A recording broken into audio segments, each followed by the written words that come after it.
She sat by the frozen river, her breath coming out in sharp clouds of white, each exhale shuddering as if the air itself resisted leaving her chest, and she pulled her threadbare coat tighter around her. Though it did little to fight the grip of winter that pressed into her bones, her lips trembling not only from the cold but from the storm of thoughts that swirled in her mind. She had run until her legs gave way, until the world narrowed to this place where the water lay, still beneath a crust of ice, and the trees stood skeletal and silent, their branches reaching out like fingers ready to claim her. And in that silence she felt something that was both terror and relief, because maybe here, away from everything and everyone, she could finally disappear, and yet a part of her, small and fragile but stubborn, whispered that she wasn't ready to let go. Her heart hammered weakly, and the memories of betrayal clawed at her, the voices of people she trusted, their words sharper than knives. The moment she realized she was utterly alone in the world, unwanted, discarded, and that was when she heard it. The steady crunch of boots on snow, a rhythm so confident and certain that it felt almost unreal, and she lifted her head to see a figure emerging through the pale light of dusk. A man tall and broad-shouldered, his hat pulled low against the wind, his coat worn but strong, and he moved with the kind of quiet assurance that made her pulse skip, because he looked like he belonged here, like winter itself couldn't touch him. And for a moment she thought maybe she was hallucinating, some desperate fantasy her mind conjured to trick her into clinging to life. But then he stopped a few paces away, his eyes catching hers, and they were sharp, clear, steady as the horizon. He didn't speak right away, didn't rush toward her like a rescuer in a story, and somehow that made his presence even more powerful, because he was measuring the moment, giving her the dignity of choosing whether she wanted to be seen. And when she lowered her gaze, ashamed, he closed the distance in a slow, deliberate step, then another until he was close, enough that she could feel the weight of his shadow falling across her, and finally his voice, low and rough as gravel smoothed by time, cut through the air. "You'll freeze out here." And those 4 words, simple as they were, broke something inside her, because no one had said them. No one had cared enough to see the danger she was in, and she tried to answer, but her teeth chattered, her throat locked tight. So instead of words, there was only a faint whimper, and without hesitation he shrugged off his heavy coat, the fabric thick and smelling faintly of leather and smoke, and wrapped it around her shoulders, pulling it snug like a shield between her and the biting cold. And in that instant she felt warmth she hadn't known in months. Not just physical warmth, but the kind that comes from being noticed, from being worth saving. And though part of her wanted to resist, to push him away because trust had always turned into betrayal, her body betrayed her first, leaning toward him, trembling against his strength, and he didn't flinch, didn't recoil, only shifted closer, his arm sliding firm around her to steady her shaking frame. And as she pressed her cheek against the rough fabric of his shirt, she realized that maybe, just maybe, this stranger by the frozen river was the first person in a very long time who didn't see her as a burden, but as someone worth holding on to. Morning came slowly, the kind of slow that made the frost on the window pane sparkle like 1,000 little stars. And when she opened her eyes, she didn't see the frozen river or the merciless wilderness anymore, but the flicker of firelight dancing along rough-hewn wooden walls, the smell of smoke and coffee mingling in the air, and the steady rhythm of someone moving about the cabin, purposeful yet unhurried. And for a heartbeat she thought it was a dream, because never in her memory had she woken in a place that felt so safe. Then she shifted, realizing she was still wrapped in that same heavy coat, its weight pressing against her like a vow, its warmth still clinging as if it had a heartbeat of its own. And when she turned her head, she saw him, the cowboy, the man who had found her at the river's edge, standing at the stove, sleeves rolled up, the morning light catching the sharp line of his jaw, his hat resting on a hook nearby, his dark hair tousled. And he glanced back at her with a look that wasn't pity, wasn't judgment, but something steady, like he had already decided she wasn't going to be left alone in the cold again. "You're awake," he said, voice low but carrying the weight of certainty, and she sat up slowly, clutching the coat around her as though it might vanish if she let go, her throat tight with words she couldn't yet shape. "Because how do you thank a man who not only saved your life but gave you back a reason to feel it was worth saving?"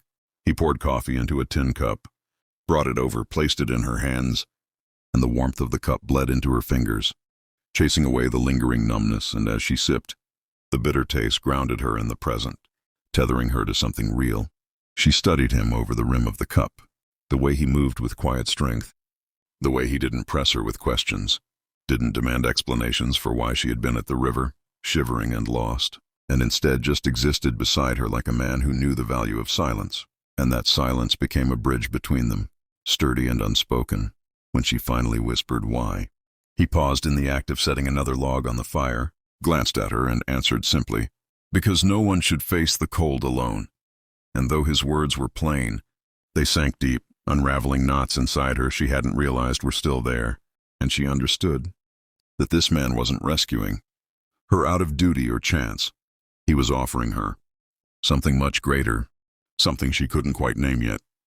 But her heart, battered as it was, leaned toward it instinctively, and as the day stretched forward, she found herself watching him, memorizing the way his hands worked, the way his eyes softened when they met hers, the way his presence filled the cabin with a kind of quiet strength that whispered of promises not yet spoken.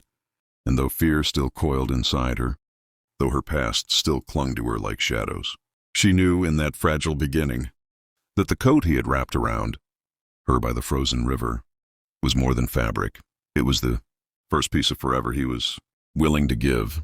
The thaw came slowly, as if winter itself was reluctant to let go, the river breaking free in jagged shards of ice that floated downstream, carrying with them the echoes of the night she had almost disappeared into its frozen grip.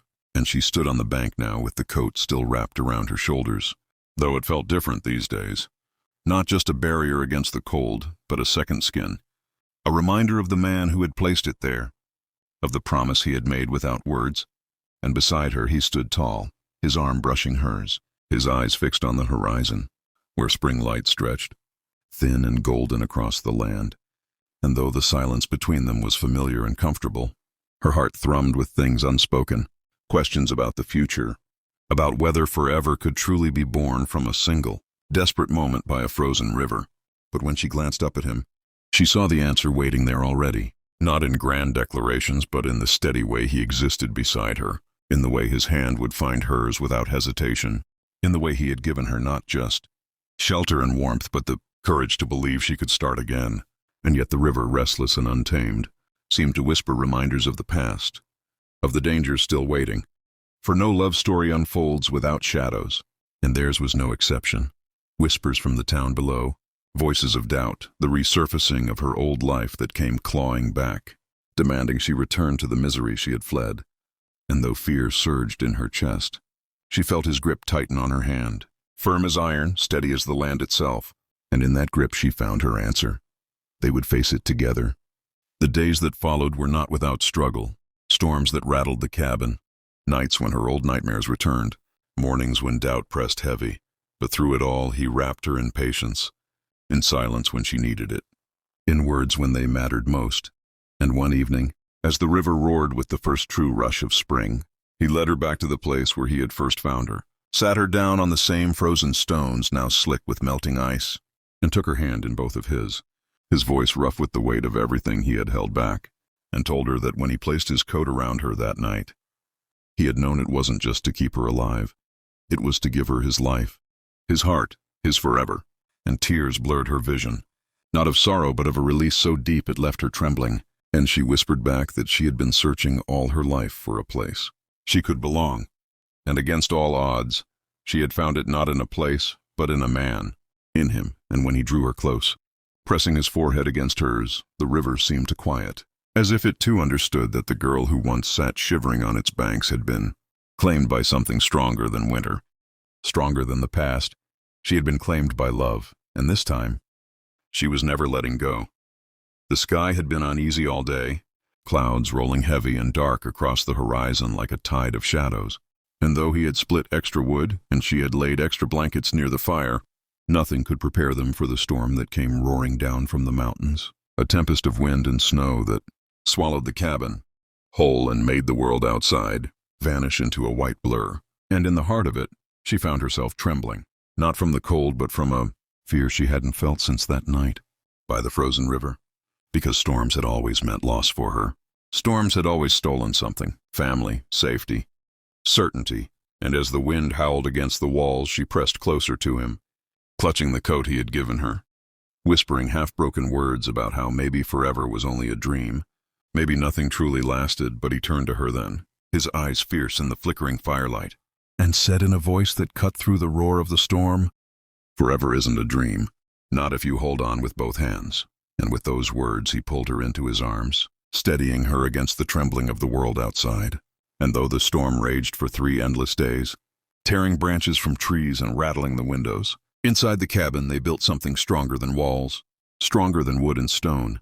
They built a bond forged in firelight and whispered confessions, in laughter that rose unbidden despite the wind, in shared silence where every heartbeat spoke more than words ever could. And when the storm finally broke, when the sun spilled gold across a land remade and clean, she stepped outside with him, boots crunching in the untouched snow, and looked at the world with new eyes, seeing not the ruin storms could bring but the renewal they left behind. And as she turned to him, his hand finding hers, she understood that love wasn't about escaping storms, it was about weathering them together.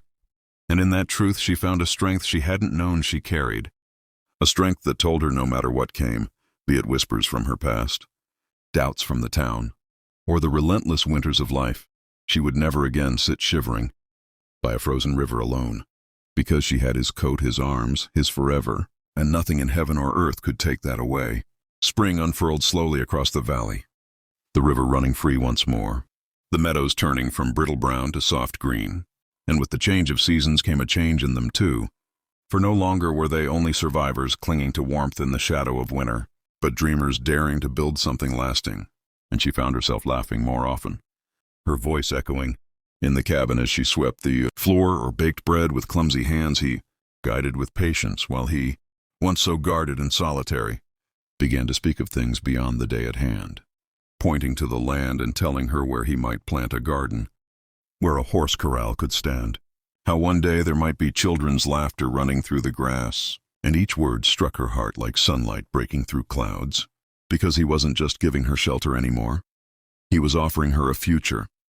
Yet with dreams come doubts, and the town that lay a half-day's ride away still whispered when they passed through, some curious, some cruel, their eyes lingering on her with the weight of questions unasked.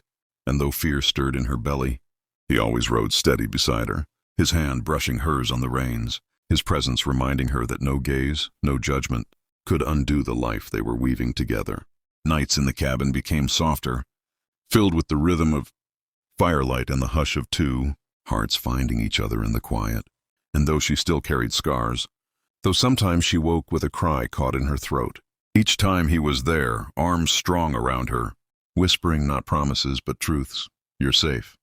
You're mine, we're here," until her breathing eased, and she would drift back into the kind of sleep she once believed would never come. And one evening, as the sky burned with sunset and the river gleamed like molten gold, he took her hand and led her to the meadow beyond the cabin, where the earth was soft and the air smelled of new beginnings. And he pressed a wooden carving into her palm, a tiny figure of a bird, rough but beautiful, shaped by his hands, and told her it was a piece of himself, a reminder that he would always fight to keep her free. And tears blurred her vision as she whispered that freedom had never tasted so sweet as when she was tied to him. And in that moment she understood that home wasn't walls or roofs. It wasn't cabins or towns. It was the place where his heartbeat matched hers, where the coat he had wrapped around her that night had become more than warmth, more than forever. It had become a foundation for the life they were daring to build together, one heartbeat, one promise, one sunrise at a time.